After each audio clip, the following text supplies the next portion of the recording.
अच्छा सर, जैसे आपने स्टेट सिविल सर्विसेज से ज्वाइन किया था, तो स्टेट सिविल सर्विसेज से ज्वाइन करने में और यूपीएससी से ज्वाइन करने में कितना फर्क रहता है, मतलब फिर प्रमोशन का और बाकी करियर एस्पेक्ट में?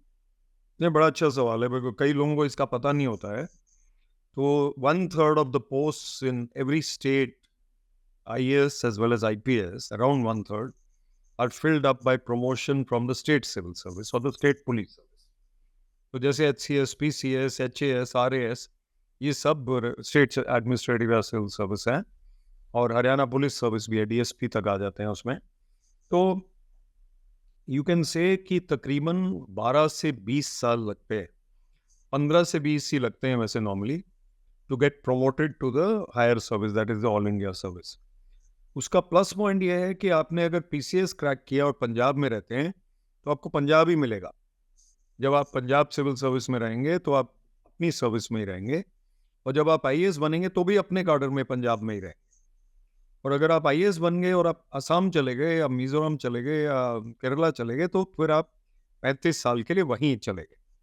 तो PCS HCS वाले जो अफसर हैं वो अपनी स्टेट में या नज़दीक वाली स्टेट में ही क्वालिफाई नॉर्मली करते हैं।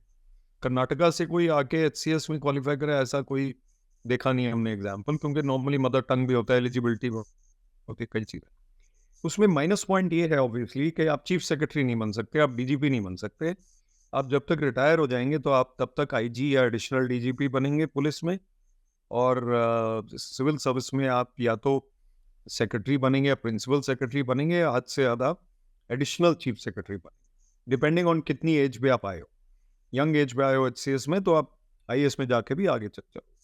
तो आई वुड से 15 से 20 साल लग जाते हैं, हमें 17 साल लगे थे, और फिर कुछ सीनियरिटी भी मिल जाती ओके, मतलब सर जो आईएएस की करियर की पूरी हिरारकी रहेगी लगभग स्टेट सिविल सर्विसेज वाले उसके मिड तक पहुंच पाएंगे ऑन एन एवरेज।